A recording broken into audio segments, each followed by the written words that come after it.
you doing today? It's me, David, coming to you from the Beatles Corner. We are collecting the Beatles 101, but we're doing another solo project. This one from Paul McCartney. And I am, of all the solo Beatles work, I enjoy Paul McCartney stuff the most, which is weird because when I was a kid, I enjoyed John's stuff the most. But, you know, odds are you favor Paul because he had the vast majority of work that output since the Beatles breakup. So today we're going to talk about 1989's Flowers in the Dirt. I have this obviously on CD. It was released on vinyl, a very limited number from what I understand. I don't have it, but I saw my trusty CD from 1989. This was released June 5th, 1989. I should have done this for the anniversary, but I missed it by that much. So there you go. Songs primarily written by Paul McCartney. There were several co-written with Elvis Costello. More on that in a minute or so. The lead single that was released, I think about a month or so before the CD was released, was My Brave Face, which, hearing this album again, and hearing that song again, it took me back to those halcyon days of 1989.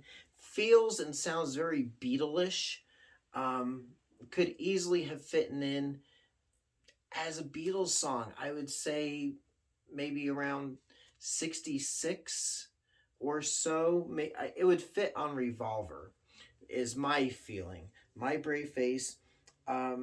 Another album or another song, couple of songs, the ones co-written by Elvis Costello, most noticeably the song You Want Her Too, which is a duet between Paul and Elvis Costello, which again sounds really Beatles-ish. Elvis Costello has such a John Lennon sound about him, especially singing and working off of Paul.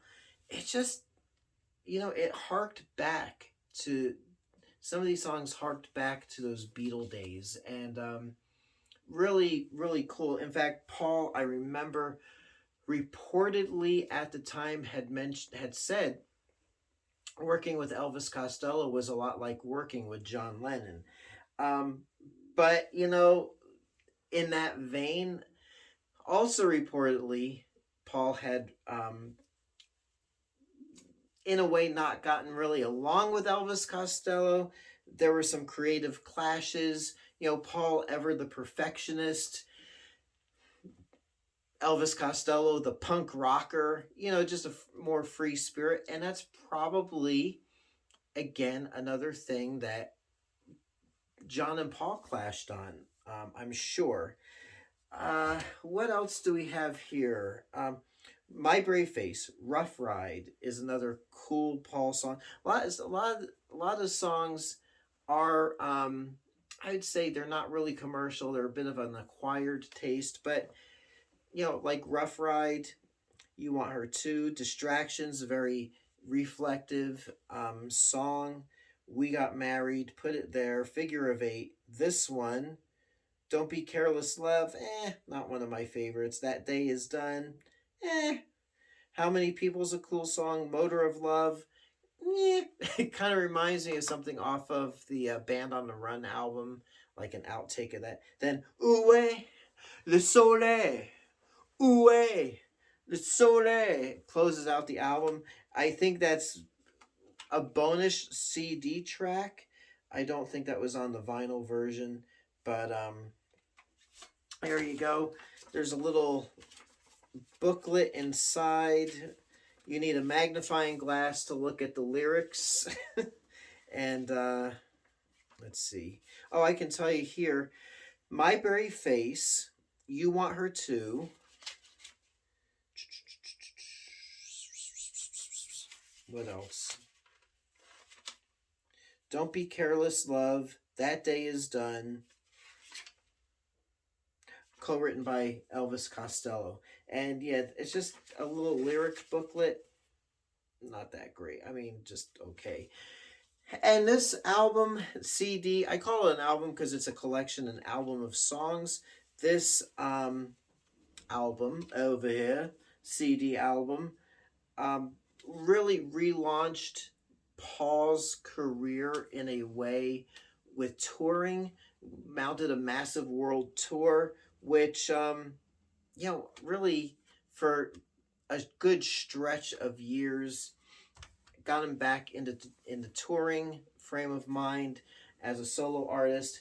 And another thing I do recall, I should mention that I don't have it documented, but I recall this, is that Paul, until this tour, pretty much retired until this tour. So from the Beatles till now, 20-year stretch, let's say, wasn't really using his Hofner bass, um, at least for touring, for public shows. But Elvis Costello convinced him. He's basically said, "Hey, people come to see you. This is your trademark." Well, this one isn't. This is mine. This is your trademark look, your trademark bass. So ditch that Rickenbacker, ditch the Fenders, get back to using the Hofner. And Paul did, and really rediscovered his love for this little violin bass. And I should review that on a future video because it is a collectible. It's whatevs. Anywho, it also came out a little bit later, here in the States, January of 1990.